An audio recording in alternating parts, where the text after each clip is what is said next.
لو سألتك دلوقتي انت فخور بحياتك وترددت قبل ما تجاوب، الفيديو ده ليك. ده مش فيديو تحفيز، ده تذكير انك لازم تتحرك. انت على قناة خطوة لقدام. عمرك سألت نفسك سؤال واحد بجد؟ ليه انا واقف مكاني مش بتقدم بس برضه مش راجع؟ لو جوابك كسل فخليني اقولك ده اجدب تفسير ممكن تقوله لنفسك. انت مش كسول، انت مشتت. كل يوم تبدأ بحاجة تسيبها. حماس في الاول، ارهاق بعدها، جلد ذات في الاخر. السوشيال ميديا مقسماك حتت، حلم هنا، مقارنة هنا، فيديو تحفيز يحمسك 5 دقايق وبعدين ولا حاجة. المشكلة مش في طاقتك، المشكلة ان طاقتك متوزعة على كل حاجة إلا حاجة واحدة تمشي بيها لقدام.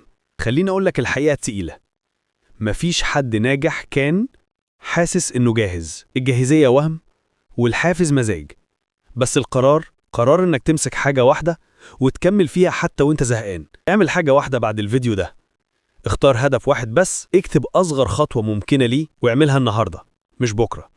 مش مهم تشعر، المهم تتحرك. المشكلة مش إنك بتجري بسرعة، المشكلة إنك بتجري في كل الاتجاهات. الحلقة الجاية هتعلمك ليه خطوة صغيرة صح أقوى من قفزة غلط.